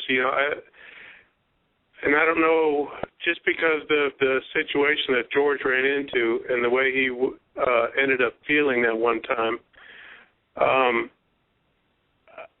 I think me personally, my next goal with Kerr City would be try to find out exactly, why all of a sudden this is going on. And, I mean, because George has been there, he said 6 or 7 years, and now all of a sudden up to this point, there seems like there's becoming more issues in the negative kind of way.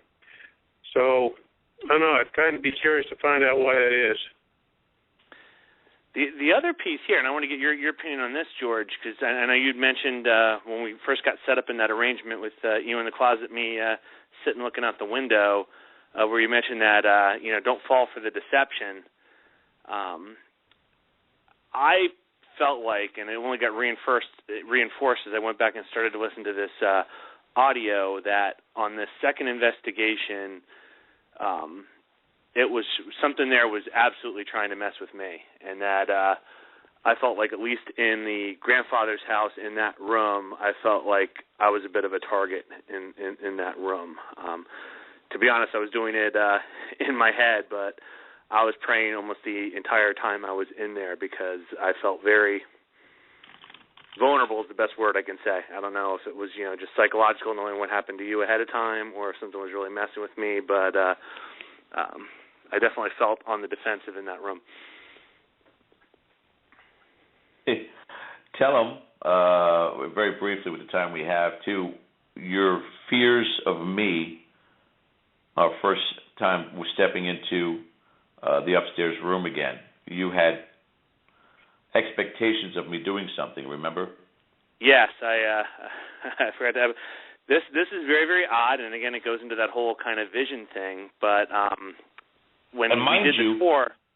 Mind you that while you were away a couple weeks back, while you were still in Orlando, and Ken and Tracy were running the show, they both were remarking how short I am. Oh, Lord. Matt is like 6'8". I mean, he's a tall. By look short, but I'm not short. But again, Matt towers over me, but still, Matt, with you being so much taller than I am as well, tell him that again, that feeling that you had. Yeah, it was weird. The best way I can describe it again, it's almost like a little like movie clip popping into your head. But we had everybody else leave, and we stayed behind in the closet room. And I believe you were praying, or you had your eyes closed and were kind of in the doorway to the closet. And to my back is another window.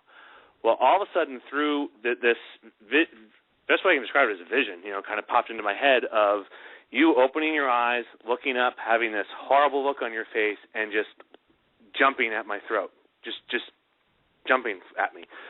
And so, I was definitely tensed up for this, ready for, basically ready for you to come at me, just in case there was anything real to it. But I don't know. Again, I wasn't thinking that ahead of time. It's kind of one of those odd things of kind of questioning where did that come from. But we're kind of just hanging out in that room.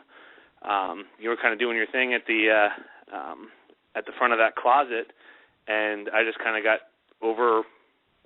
overwhelmed with this sensation that I was going to get attacked, and that you were going to do it. And like I said, that whole time, both times we were in that room, when we went back later to do the more extensive investigation, I felt very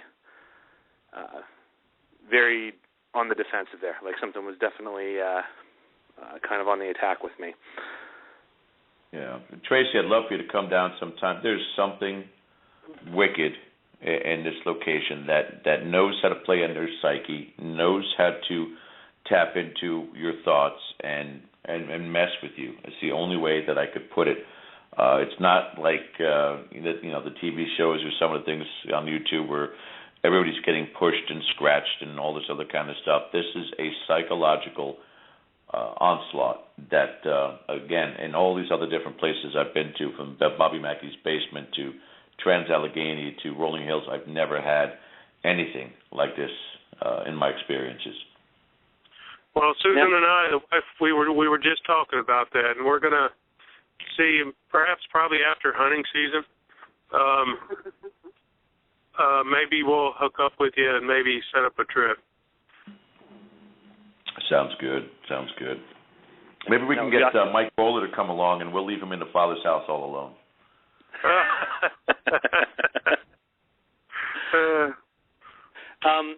Real quick, George, I did want to add one thing. What did you pick up I remember when you were saying something about an old lady, and then what really kind of got me on the defensive is when you said to me, "Don't fall for the deception." What were you picking up, or exactly what was all? What led to that? What were you seeing or hearing or experiencing that? There was a transgression of trust, I guess, in a sense, where they were trying to come across still as part of that first layer that we talked about with the onion, and to get us to open up. In other words, there are people out there, we talked about this how many times, countless times on different shows about particularly females who trust too much in the child spirits. They hear a little child's voice, whether it's disembodied or on a recorder, and they want to open up to try and help, and they will be deceived and unfortunately give their trust to something they shouldn't. That was the aspect of the deception here that I wasn't going to buy into it. At this point in time, Matthew, going to this place, I can't trust anything that I communicate with. I don't know anymore. Short of asking Rebecca to touch Loretta or Melissa on the neck and just see if we can get verification, which is one of the tests we did, and they verified. I was in one of the other rooms, and I asked Rebecca to go in there and touch her on the neck, and we came back out, and she said, "I got a tingling sensation on my neck." And I said, "That's exactly where I asked her to touch you." Those are good little test verification things, but opening up and allowing yourself to be exposed to these things, I can't trust it right now, not till I know further what's going on there. Well, the interesting thing was I believe you were picking up in a older lady, and that was what the deception was around that you were warning me against. And so I'm just going to go back to because we're going to have a lot of this next week, but I'm just going to go back to that first clip I played from our last investigation here when we were doing the roll call, and you'll hear what sounds like an older woman's voice trying to contact me. Liz Taylor.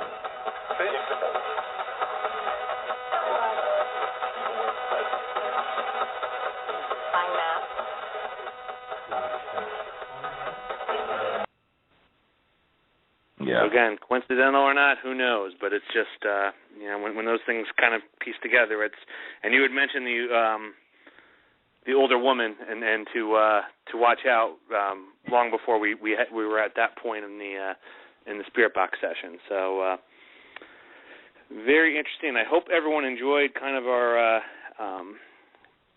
teeing this off. We will definitely dive into this more next week, and depending on how much we uncover on this, it may be longer than that. We may have to mix it up with some other shows, but we will continue to build upon our experiences here and see what we can learn. George, what do you got coming up tomorrow night? Prime time. We're going to have a couple of different discussions. There's been a lot, as Matt, you were involved in today, with regards to the actor who died today, Paul Walker, and people really kind of just taking sides to why this exposure is going on with him. A lot of different people. Then Tony Eden Dana is going to join us a little bit in the first part of that show. And then we've got a few other special guests coming on. It's just another, get good roundtable discussion with Mr. Bowler and myself tomorrow at 9 p.m. Eastern Standard Time right here on the Dead Air Family on Blog Talk Radio. Sounds good. Well, once again, George Tracy, thank you very much for joining me this evening. You're welcome. Thanks. Good show. And we will see everybody next week. Thank you, everyone, for tuning in. We will have Kerr City Part 2 next week. Good night, everyone. Good night, guys.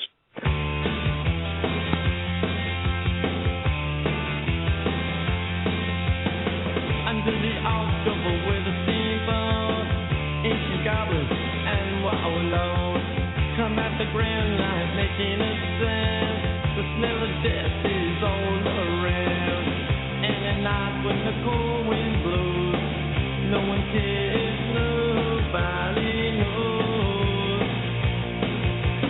I don't wanna be buried in a pet cemetery. I don't want to live my life again. I don't wanna be buried in a pet cemetery.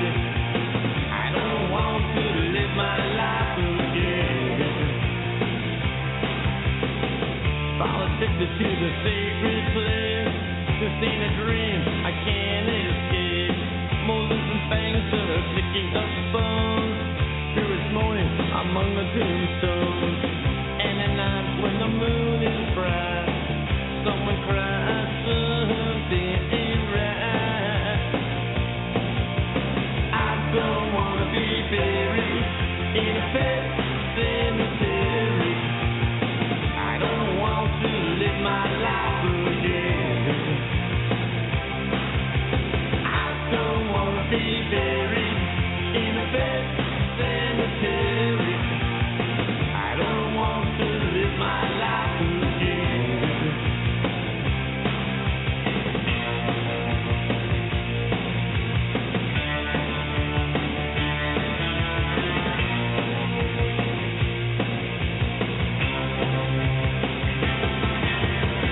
The moon is full, the air is still. All of a sudden, I feel a chill.